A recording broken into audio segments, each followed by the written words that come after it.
Back to our channel మా ఇంటి రుచులు. నేను మీ స్మార్ట్ విజయ. ఈరోజు నేను ఒక స్వీట్ అయితే చేసి చూపిస్తానండి.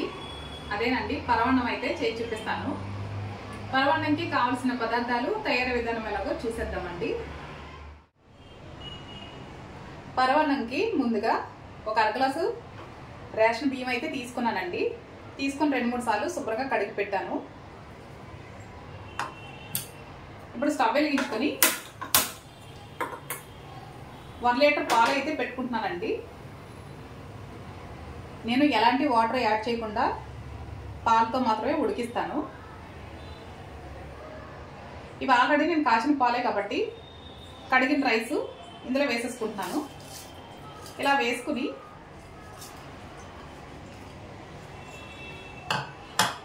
రైస్ మొత్తం వేసేసుకుని సిమ్లో పెట్టి ఒక 20 మినిట్స్ అయితే అలా ఉడకనివ్వాలండి.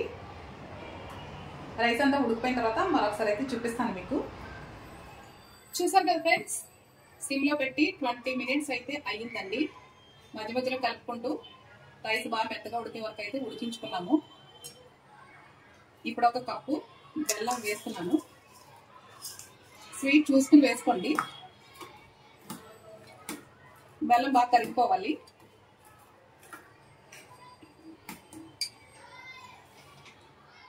బెల్లం అయితే కరిగిపోయిందండి. ఇప్పుడు ఒక చిటికెడు సాల్ట్ వేస్తున్నాను. సో ఇలా కలుపుకొని యాలకుల పొడి, వేయించి పెట్టుకున్న డ్రై ఫ్రూట్స్ కూడా వేసేసుకెళ్ళాము.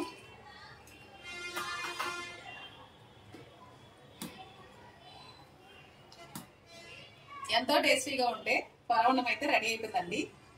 స్టవ్ అయితే ఆఫ్ చేసేస్తున్నాను. ఆఫ్ చేసేసి చివరిగా మిల్క్ మేడ్ వేసుకుంటానండి. టేస్ట్ అయితే చాలా చాలా బాగుంటుంది. నచ్చితే వేసుకోండి, లేదంటే స్కిప్ చేసాను ఫ్రెండ్స్.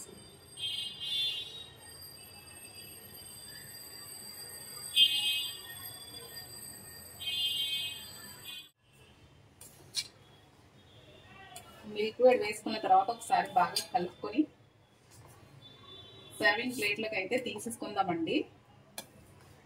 నచ్చితే లైక్, షేర్ అండ్ సబ్స్క్రైబ్.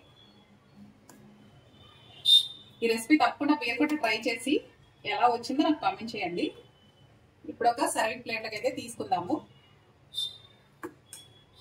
చూసారు కదండి, సింపుల్ గా చాలా టేస్టీగా ఉండే పరవన్నం అయితే రెడీ అయిపోయింది. నచ్చితే లైక్ చేయండి, షేర్ చేయండి. మరొక రెసిపీతో మళ్ళీ మీ ముందుంటాను. Bye friends.